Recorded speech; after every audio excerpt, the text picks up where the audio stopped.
ম্যাকায়ে ইতিহাসের প্রথম টেস্ট, তাই তো প্রচারণা, স্টেডিয়ামের আবহ এবং দর্শকদের উপস্থিতি কোনোটিতেই কমতি রাখেনি ক্রিকেট অস্ট্রেলিয়া।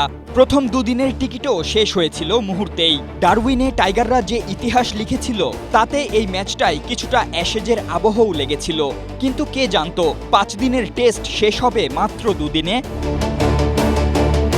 প্রথম দিনের মতো টেস্টের দ্বিতীয় দিনেও ম্যাকায়ের আকাশে ছিল রোদ, মাঠ জুড়ে উৎসবের আমেজ, আর গ্যালারিতে ইতিহাস দেখার অপেক্ষা। একদিকে বাংলাদেশের সামনে অস্ট্রেলিয়ার মাটিতে সিরিজ জয়ের হাতছানি, অন্যদিকে ডারউইনের ঐতিহাসিক হার ভুলে ঘুরে দাঁড়ানোর চ্যালেঞ্জ অস্ট্রেলিয়ার সামনে। নগদ নিয়ে এলো হার না মানা হার অফার। সর্বনিম্ন 10,000 টাকা রেমিটেন্স নগদে পাঠালে থাকছে স্বর্ণের হার জেতার সুযোগ।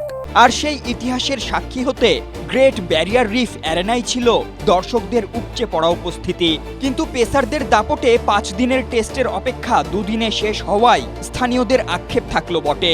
যদিও স্টার্কের বিধ্বংসী স্পেল, শরীফুলের পাল্টা জবাব, গ্রিনের প্রতিরোধ, মাঠে একের পর এক অবিশ্বাস্য মুহূর্তগুলোর মধ্য দিয়ে দুদিনের ম্যাচেও ম্যাকাই তার প্রথম টেস্টের স্মৃতি তৈরি করেছে ঠিকই। তাই তো ম্যাচ শেষে পুরস্কার বিতরণের মাঝে দর্শকরাও গ্যালারিতে নয়, বরং নেমেছিলেন মাঠেই।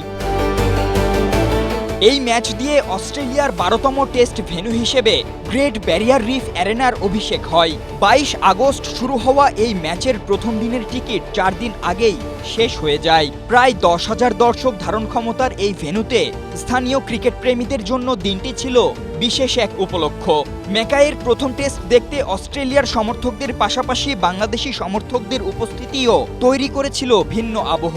ভেন্যু অজিতের হলেও গ্যালারিতে উচ্ছ্বাসটা ছিল লাল সবুজেরই। যদিও শেষ হাসিটা হাসলো অস্ট্রেলিয়ায়, তবে ম্যাকাইয়ের এই শুরুটা ক্রিকেট অস্ট্রেলিয়ার জন্য যেমন নতুন অধ্যায়ের সূচনা, তেমনি স্থানীয় দর্শকদের জন্যও হয়ে থাকলো এক স্মরণীয় ক্রিকেট অভিজ্ঞতা। ফাতেন ইশরাক, এশিয়া পোস্ট।